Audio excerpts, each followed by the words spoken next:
Alright, if you've ever wondered what it takes to convert a mid-80s body style Chevrolet van into a four-wheel drive from a two-wheel drive, we're going to show you, or I'm going to show you here in the next few months. This is an 87 Chevy. It's converted by Zimmer Motor Coaches, and it's a complete custom van in the back. It's got a table and a bed and really nice van. Great candidate for a 4x4 conversion. So what we're going to do is we're going to turn this van into a four-wheel drive, you know, much like this one right here. So I've already got the drive shaft out of it. We're going to cut the rear end out of it today and get ready to enlarge the leaf springs and get them up to 1-ton capacity. And that's what we're going to do today. Is we're going to get the smoke wrench out. We're going to go to torching and get everything unhooked and drop the rear end out from underneath it. So bear with me here, and we're going to get this camera underneath and start cutting stuff loose. See if I can find a place to stick it under here. Right here. Oh yeah, stick it right there just fine. Now let's go a little farther back. Let's go right here. I'm gonna be away for just a minute. I'm gonna get some tools, get a headlamp, and we'll go to dropping this rear end out of here.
Said before, I've already got the drive shaft out of it.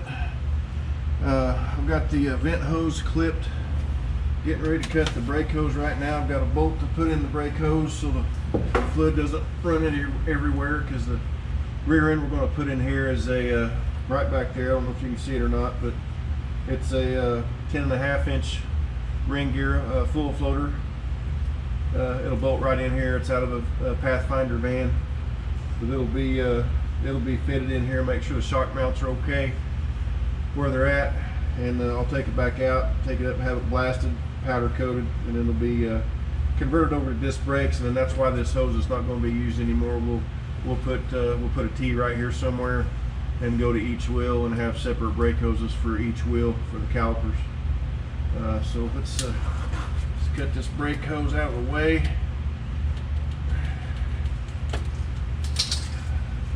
Got a little bolt right here. Screw that right in there so fluid doesn't leak everywhere. So, got that. We're going to go ahead and cut the exhaust off of here today too. The exhaust is getting all redone. It'll be all stainless steel. And got a jack back here underneath the hitch for safety. So what we're going to do is, this van is owned by Georgia Gamblin, and a real nice lady from North Carolina.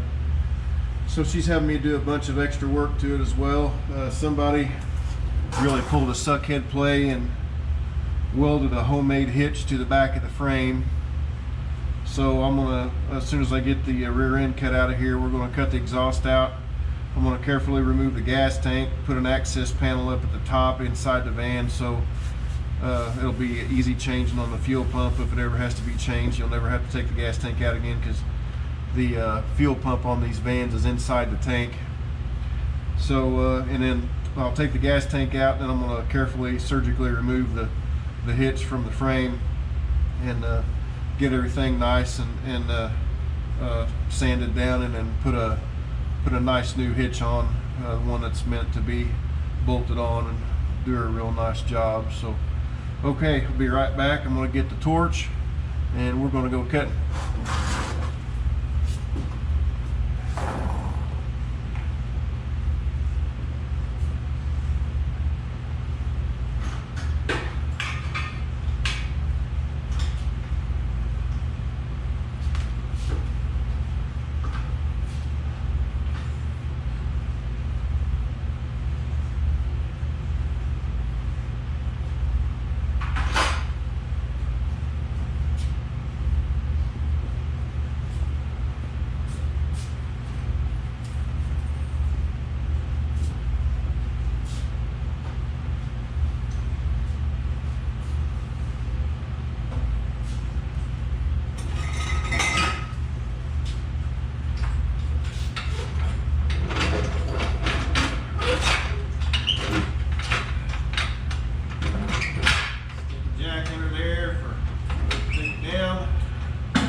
Always be very careful using a torch around this stuff. Always keep safety in mind. Gotta get some spectacles.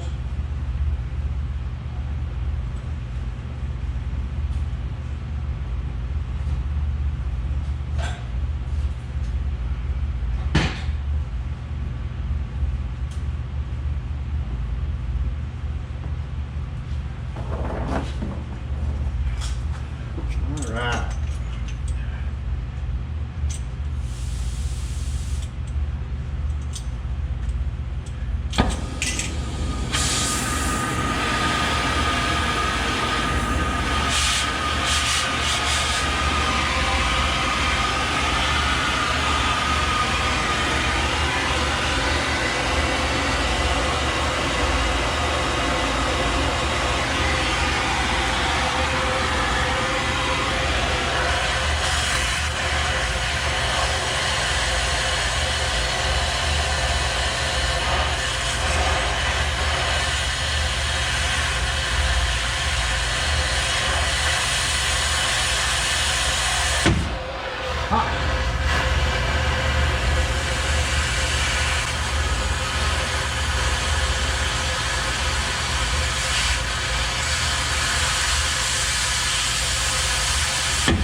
Good old smoke ring.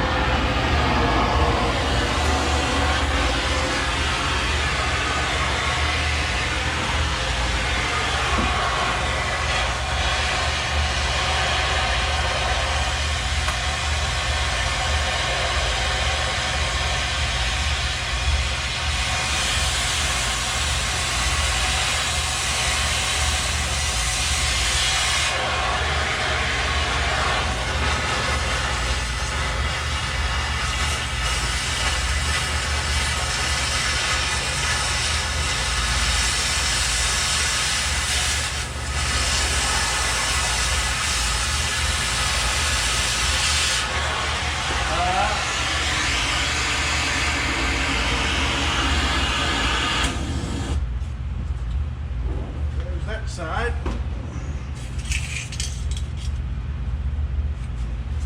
Over here.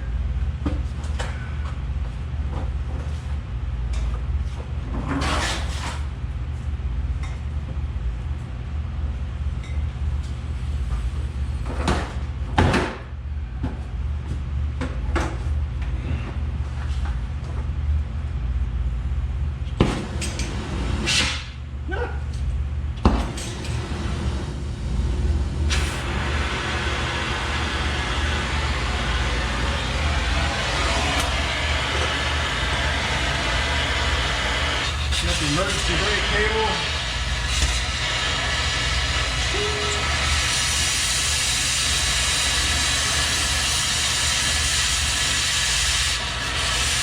Alright, that's out of the way.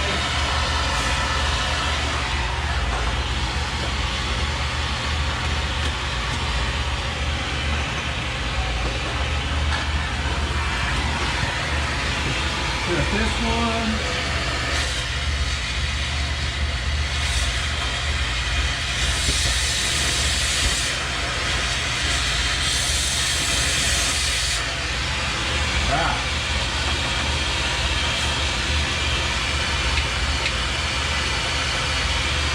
Hot smoke. Alright, looks like it's ready to come loose. I got the jack under it. I'm going to cut this. We're going to hear a big pop. This side.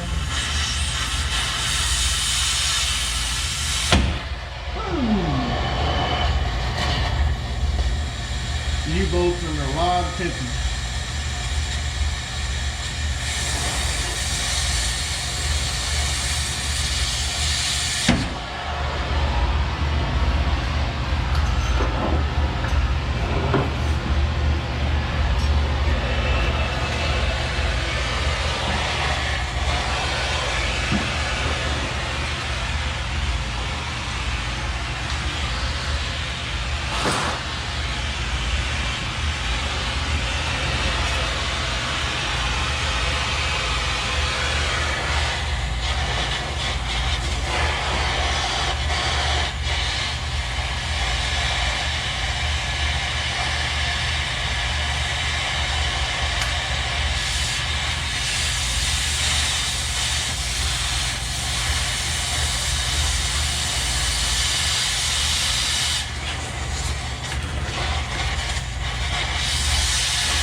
Might be stuck on the leaf spring.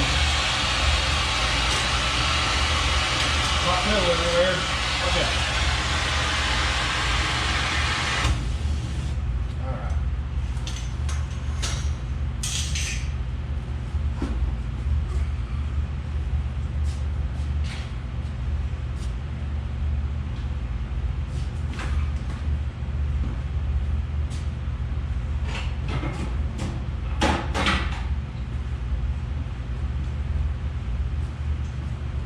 Get a BFH.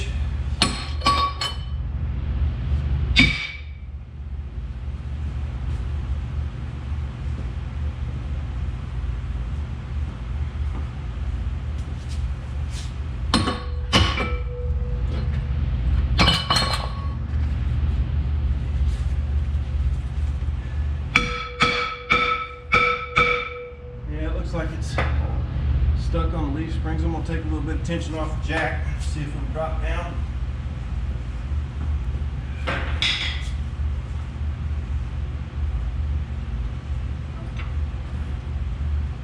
And there it comes.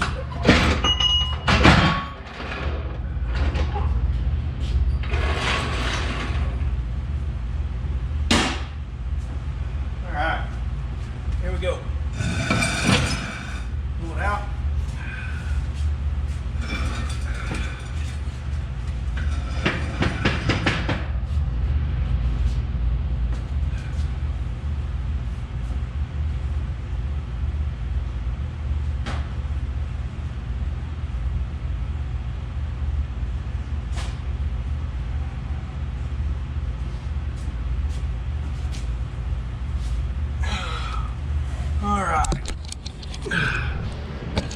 So that shows you about how long it should take you to get a rear end out of a G series van.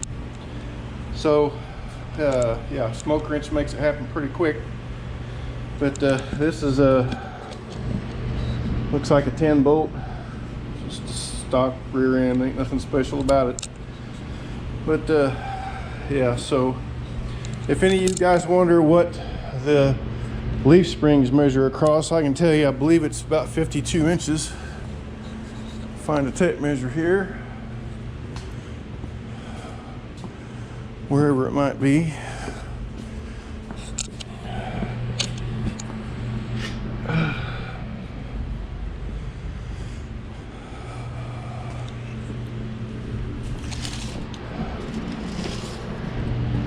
Take tape measure.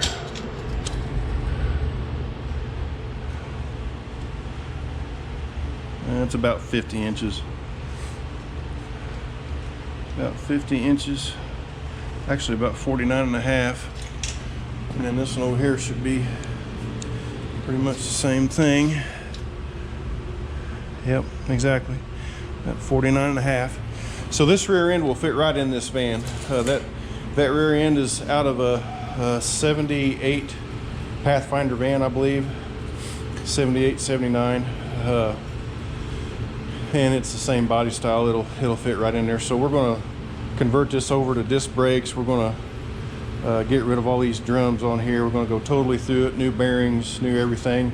And also we're going to raise the ratio up just a little bit. I'm pretty sure that there are 410s or 411s in this, because it was part of it came out of, I think that van was an ambulance, so they typically had lower gears in them. So the only gear that I've got available to me that I can put both the rear end and the front end, because they have to match on a four-wheel drive, is probably 373s. So that's what this van has right here. So the reason that I have to go with 373s is because if I wanted to go any different ratio, that same ratio is not available for the front as it is the back, so you have to match the two. So it's probably going to be 373s. I'm going to go ahead and cut all the exhaust out from underneath this, and you guys might as well see everything. And so I'll put this camera under here, and there's not going to be a lot of light under here, but it should be okay. Find a sticky place for it to stick. Not very many places under here for this thing. This van's been rust proofed, and there's spray stuff all over the frame, which is good because it helps everything, or keeps everything from rusting.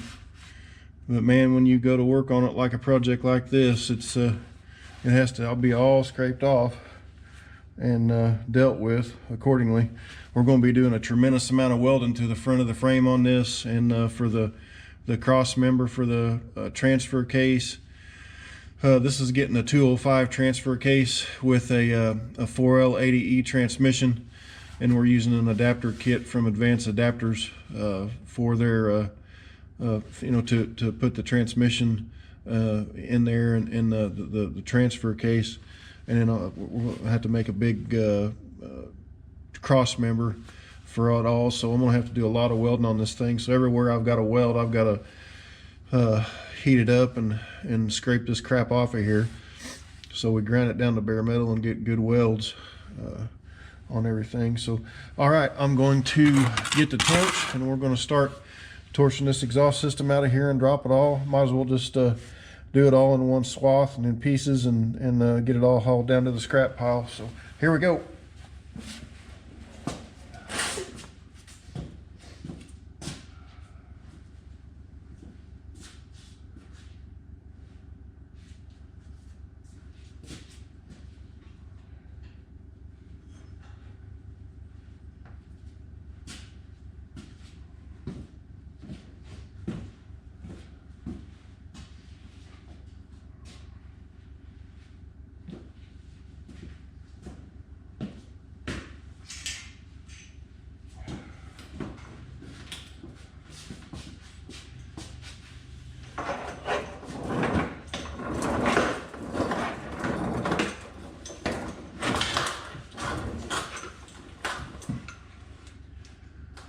Get a headlamp on, get some light on the subject.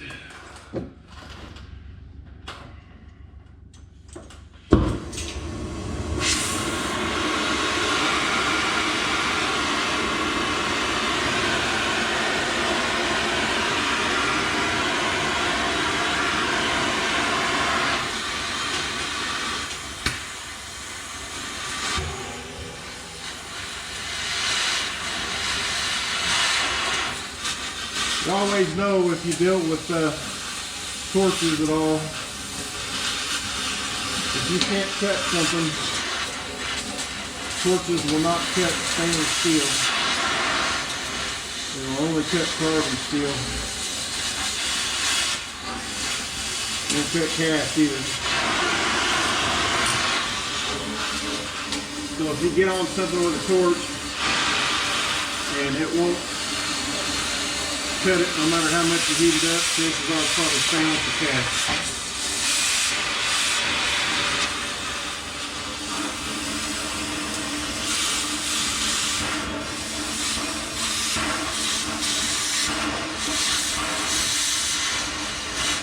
Really bad state pipe here.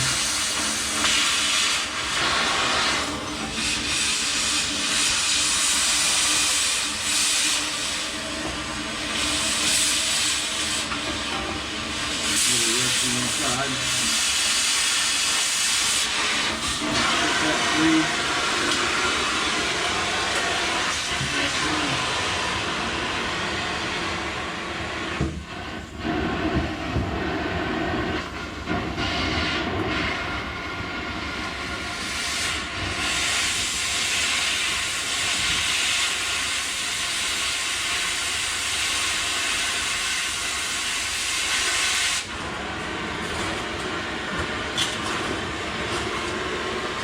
Be really careful around the gas tank.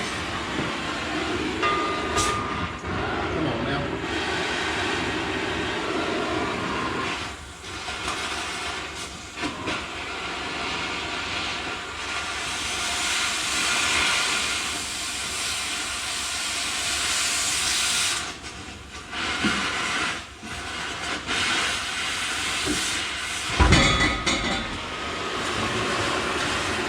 All right. Cut this one. You'll hear a good thud when this hits the ground.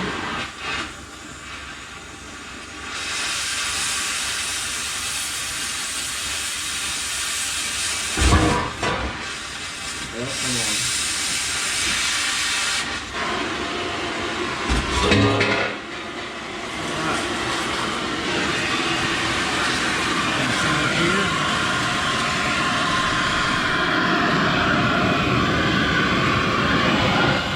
Cut this into right here.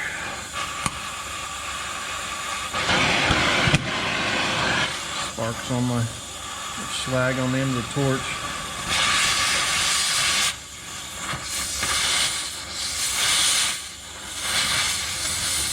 Now this is stainless steel, but it's in pretty bad shape. And you can see that I'm not able to blow through it with oxygen. I'm just kind of nutting it out of the way. It's probably 409 stainless or some crap like that. Probably actually be better off to use a sawzall or something on it. But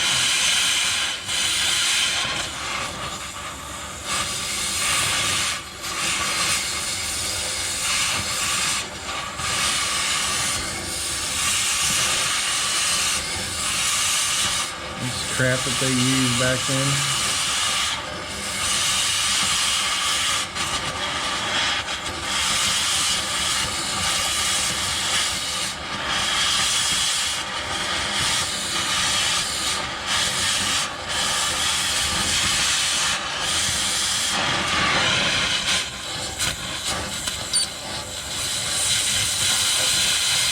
Whew.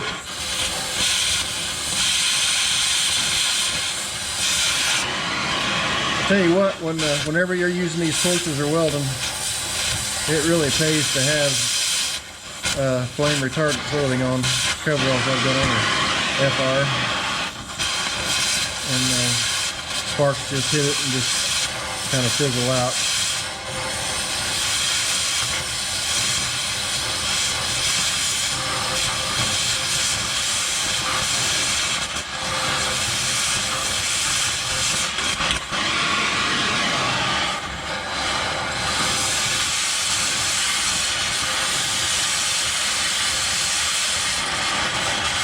Big boom here in a minute. Okay.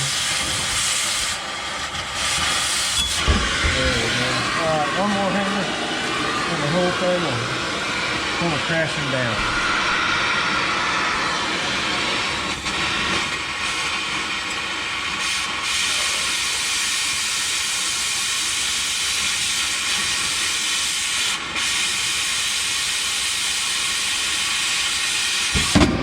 There we go.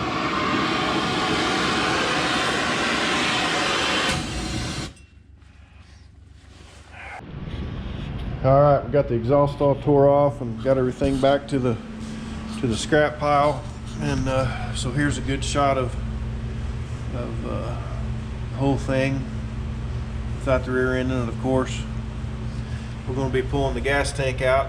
I know it's tough to see down there. I don't have really any light for you guys, but we're going to be pulling the gas tank out of it and torching this hitch off the back and getting it ready for a nice new hitch that's supposed to be on there, and bolted to the frame, reinforce it. So back here we're going to take this ladder off, and we're going to take the bumper off. The bumper's been crinkled right here on the left side, and we're going to take this bumper and get rid of it, and then we're going to make an off-road bumper for the back with a tire carrier for Georgia, and a couple of nice big recovery points in case she has to latch on to somebody, pull somebody out, and whatever. So all right, so I'm gonna get some tools together and start pulling this bumper off, and then we'll see you on the next video as soon as we can, and we'll go from there. If you guys got any questions or comments, drop them in the comment section, and hit that follow button if you would, and we'll talk to you soon.